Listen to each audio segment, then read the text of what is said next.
All right, Larson, it's time once again to play Guess the Meltzer Star Review Retro Edition. Yeah. Other guys. Are we keeping score for the whole season, if you will? I think if you want to do that, you could do that. We start? We started fresh last week. We started fresh. You got 3. Steve up. And I got 1, I think. Oh, man. Oof. Oh, my goodness gracious. All right. Something like that. Well, you're in the hot seat this week. I am. And next week, I'll have my chance to whatever. Larson, it's WrestleMania season, and The Rock is in town. Rock says. And so I got a bunch of matches that are that. The Rock WrestleMania matches? Some of them, yeah. Got some of them. A theme. It's themed. Yeah, it is actually themed this week because I also have like a couple of Cody matches, I think. Oh. Yeah. Let's go ahead and dive into it. Let's do it. Number 1. The Rock and Mick Foley taking on Evolution. Yeah. At WrestleMania 2004. Of course, Triple H was busy in a triple threat match against Shawn Michaels and name redacted. But meanwhile, his Evolution stablemates were here fighting The Rock and Mick Foley. They're the Rock and Sock connection. They are the Rock and Sock connection. This is what Dave Meltzer had to say.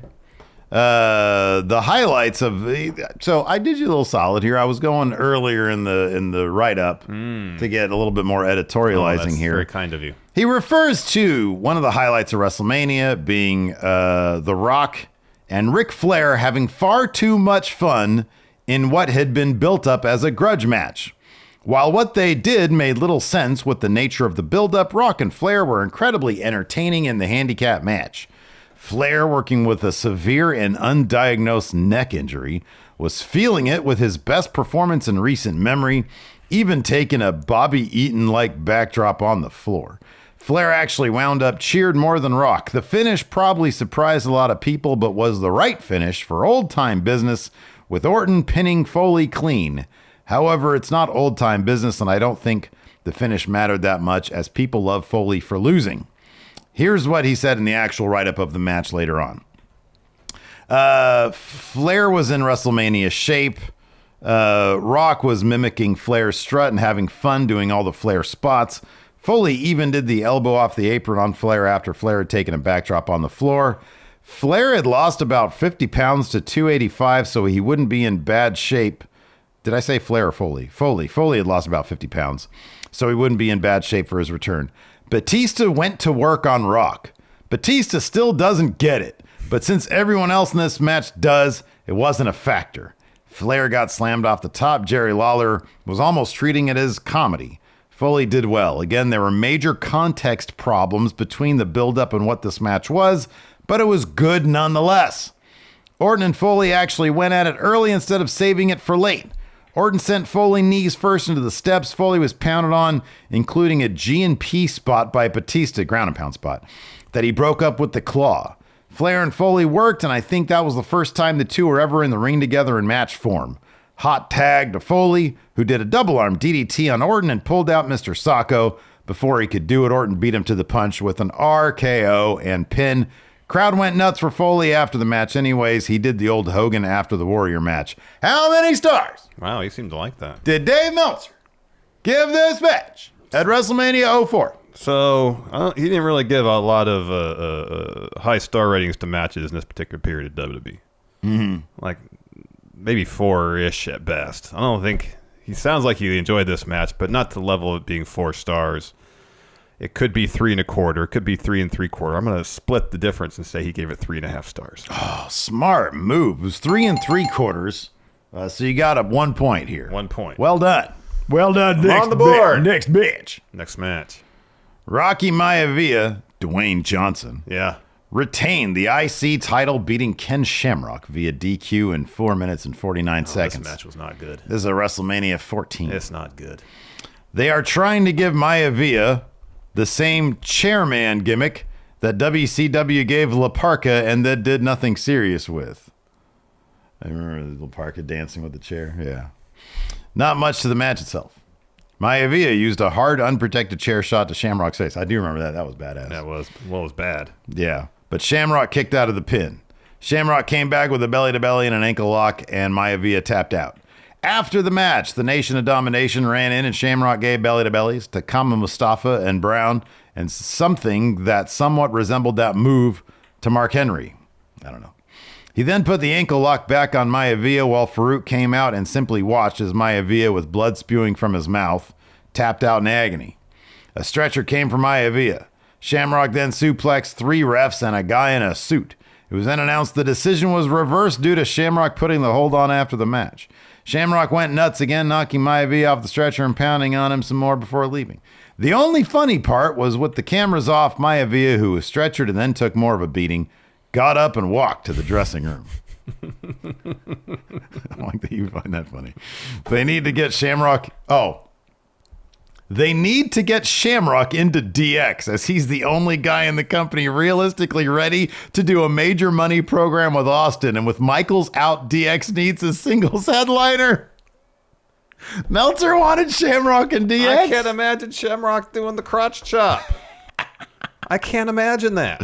How many stars? Dave Meltzer. Oh, this match is not good. I'm going to go 2 2/4. 1.5. Yeah. 1.5. It wasn't good. Not a good match. Bitch. All right, I still got 1. All right, let's rewind a year to 1997. Oh, WrestleMania 13. This was not a good WrestleMania. You know who Rocky Maivia's opponent was? The Sultan. It was the Sultan, a.k.a. Rikishi. Rikishi. Do it for the views. Intercontinental Championship match. Honky Tonk Man did the commentary for this bitch and spent the match trying to put himself over at the expense of the match. In this case, it wasn't like we were missing much. They showed Tony Atlas in the audience watching this match, but he played no part in it, and also showed Lou Albano sitting next to Arnold Scotland at ringside. No question, Maivia has both the look and the athletic ability to someday be what they want him to be, but a lot of folks resent him getting pushed to this degree because he's not there yet. Well, doubt his title reign is going to last much longer. Kind of boring early. I think he's talking about the match now. But it picked up with some near falls at the end, ending with Maivia winning with a schoolboy. After the match, as Jim Ross was interviewing Maivia, Sultan jumped Maivia and Ross took a bump. Sultan attacked Maivia with the title belt and did a splash off the top. Iron Sheik came in and put the camel clutch on Maivia until out of the crowd came Rocky Johnson at the age of 55 to make the save, doing his 1970s Ali shuffle. Sultan hit Johnson with the flagpole and they ripped his shirt off and were beating him up until Maivia cleaned house and father and son hugged. Post-match angle was one of those things that looked better on paper than it turned out to be. What did Dave Meltzer give this match? Gosh, he didn't seem to like this one at all. Not really. The other one was 1.5, right? Yes, sir. I'll say 1 1/4. Very good. Oh, man. Yeah. I advise you not to do that. 3 points for Larson. Next bitch. Next match. Daniel Bryan won a ladder match for the Intercontinental Championship in... Fuck, which Mania was this? Is that Mania 31? We were there for that one. Yeah, that's what it was. Santa Clara, California. That's what it was. So, champion Bad News Barrett versus Daniel Bryan, Luke Harper, whoop, whoop, Stardust, Cody Rhodes, Dolph Ziggler, Dean Ambrose, and R-Truth. This was a great match. It was. Ambrose took a nasty spot got put through a ladder. That doesn't say that here. I remember that part. This was a great match, but not as long, nor was it worked nearly as dangerous as some of the previous WWE ladder matches. Pat Patterson was introduced as the first IC champion. He was the biggest drawing card in the arena 4 years earlier, or in the area 40 years earlier. 4 years earlier. A few fans seem to know that, but not many. Harper powerbombed Ambrose over the top rope onto a ladder that bridged the apron and barricade. Ladder broke. That's what I'm talking about. Ambrose busted the back of his head and needed medical treatment and never got back in the match. That's the spot you're talking about. Crowd went crazy for that. Barrett climbed, but Bryan knocked him off. It ended with Bryan and Ziggler both at the top of the ladder. Great finish as they traded punches, then traded headbutts, then headbutted each other simultaneously. They didn't appear to be bonking heads, thank God, but were each headbutting each other's shoulder, but gave the impression they were doing ram headbutts full force. Ziggler fell off the ropes, and Bryan pulled the belt down to loud yes chants. What? Dave Meltzer. Give this match. It was very good, but he doesn't really go over the top in terms of complimenting it. I'm going to say 3 3/4 stars. 4 1/4. All right. 4 1/4. All right. 4 1/4. All right. Next bitch and last match. Next. Well, Big Show beat Cody Rhodes to win the Intercontinental Championship. Mm-hmm. He actually talks about his WrestleMania 2012 experience a little bit prior to his talking about the match. So we're going to go over that a little bit. Sure. I missed the opener because I went to merchandise stand to get Whitney, I think that's his daughter maybe, a Santino sock since he's her favorite wrestler. They didn't have a single piece of Santino merch, which was astonishing since he was a captain in one of the most heavily pushed matches on the show, and the match itself was designed to give him the hot tag and big comeback. Zack Ryder, meanwhile, the guy who did the job Sunday and Monday and is portrayed as the single biggest geek on the show, had several things available, including headbands. I stayed in line for 30 minutes to not get anything, which sucked. I can report, however, that here, less than an hour before showtime, they'd already sold out of tons of stuff. I ate a hot dog that was, according to advertising, over 12 inches in length. This was not false advertising. Glizzy overdrive for Dave Meltzer Larson. Oh my gosh. The snark from that. Here goes the match, Larson. Oh my word. This was the only finish that made sense based on the booking. Well, other than Big Show losing, snapping, and turning heel. When they announced that Show was getting the title shot during the SmackDown tapings in Seattle, he was so happy, and now he's even happier because he won. Cody went for his kick, and Show speared him out of the midair and then punched him out for the pin. The spear was botched, and Cody took it in the nuts. After he won, Show not only celebrated with his new belt, but he nearly cried. Show is a great actor. Show kissed his buxom wife afterwards. My God. I didn't even see that part. I honestly didn't read that first. What the heck, Dave? Show kissed his buxom wife? What the heck, Dave?